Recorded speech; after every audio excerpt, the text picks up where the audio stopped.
Hello students. Today we will start the second chapter of first flight of class 10th. And the chapter name is Nelson Mandela, Long Walk to Freedom.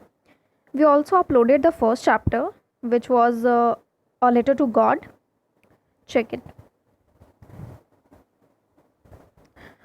Long Walk to Freedom is an autobiography of Nelson Mandela. Mandela speaks about a historic occasion which is the inauguration. I will tell you the summary of this chapter, alright?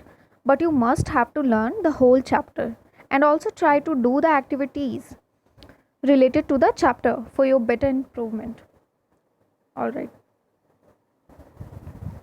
The inauguration day, 10th May dawned. It was bright and clear. Many world leaders had been coming to the author to pay respects to him. It was before the inauguration. The inauguration was to be the largest gathering of world leaders there. The place of inauguration ceremonies took place in a big open building in Pretoria. Here, the South Africa's first democratic non racial government was to be installed. On that day, the author was in the company of his daughter Janani. Mr. De Klerk was first sworn in as second deputy president. It was the author's turn then. He was sworn in as the president. He pledged to obey and uphold the constitution. He also pledged to devote himself to the well being of the people.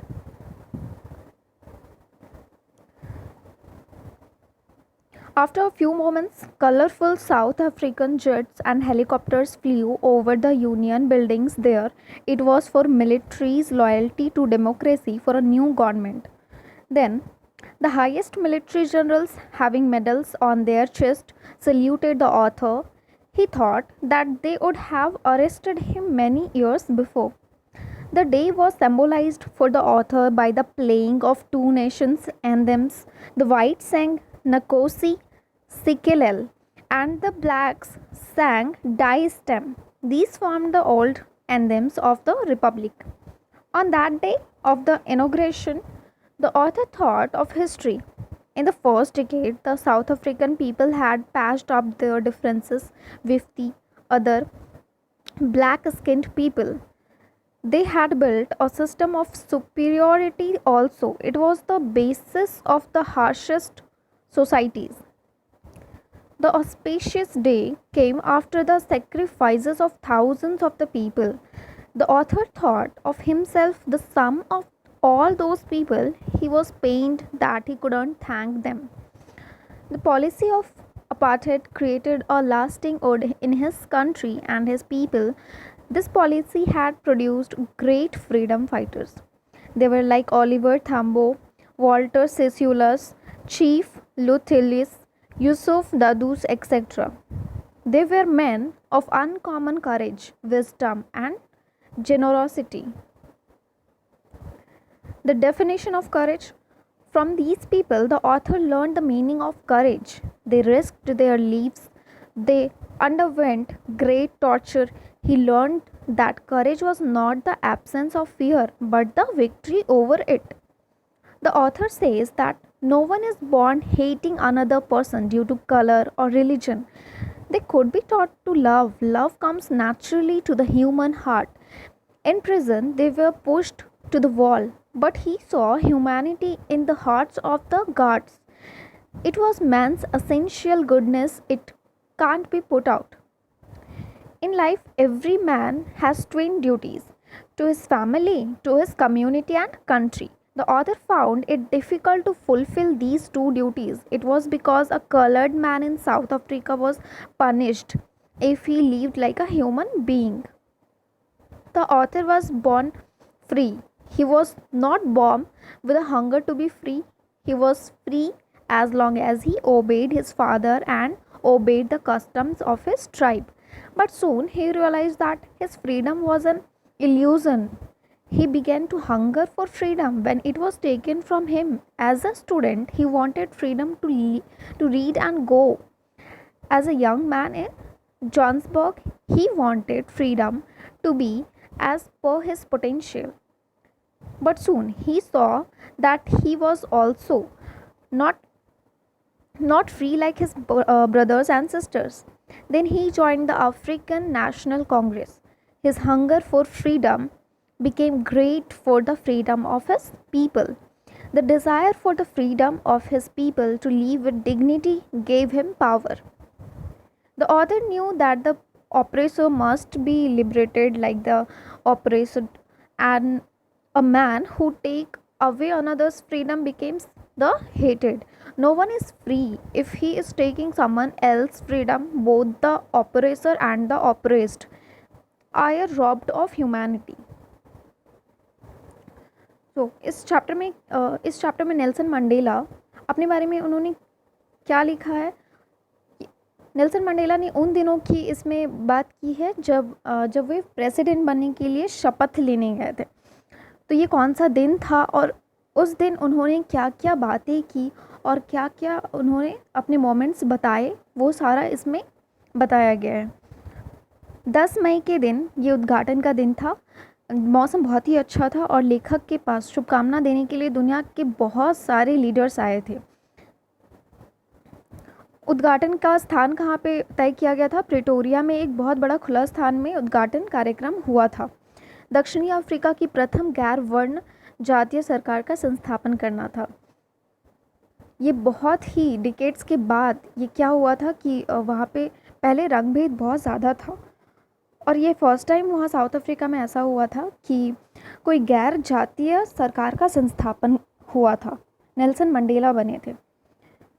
उस दिन Nelson Mandela अपनी बेटी के साथ जिनानी के साथ थे और सबसे पहले किसका शपथ हुआ था? सबसे पहले मिस्टर डी क्लार्क को द्वितीय उपराष्ट्रपति, सेकेंड प्रेसिडेंट का शपथ दिलाया गया था। उसके बाद उपराष्ट्रपति की हुई और उसके बाद नेल्सन मंडेला ने शपथ ली। उस दिन नेल्सन मंडेला ने स्वतंत्रता के बारे में बोला। उन्होंने सभी जितने भी गेस्ट आए थे नेशनल और इंटरनेशनल, सबको थैंक यू भी किया वहाँ आने के लिए और देशवासियों के साथ होने के लिए वो वहाँ पे आए भी थे। उन्होंने क्या क्या प्लेज लिया था? न्याय, शांति और मानव सम्मान के लिए उन्होंने प्लेज लिया था। उन्होंने अपने देशवासियों को गरीबी, दुख और भेदभाव से स्वतंत्र करने की भी प्लेज ली थी। उस दिन क्या क्या मोमेंट्स हुए थे, जेट हेलीकॉप्टर्स ने कैसे इसको सेलिब्रेट किया था, वो सब कुछ इसमें नेल्सन मंडेला ने उसका डिस्क्राइब किया है। राष्ट्रीय गान के बारे में भी लिखा है और उस टाइम पे क्या होता था, 2 राष्ट्रीय गान गाए गए थे। एक क्या वाइट के द्वारा, उसमें लिखा हुआ मतलब गोरों के द्वारा, और एक कालों के द्वारा। उस टाइम जो रंग भेद था ये उस टाइम भी था, तो उस टाइम के रिपब्लिक में ये मेंशन किया हुआ रहता था। और जो वाइट गाते थे वो नकोसी सिकेलल था और जो ब्लैक गाते थे वो डाई स्टैम गाते थे। ये उस टाइम गणतंत्र में पुराने गाने थे।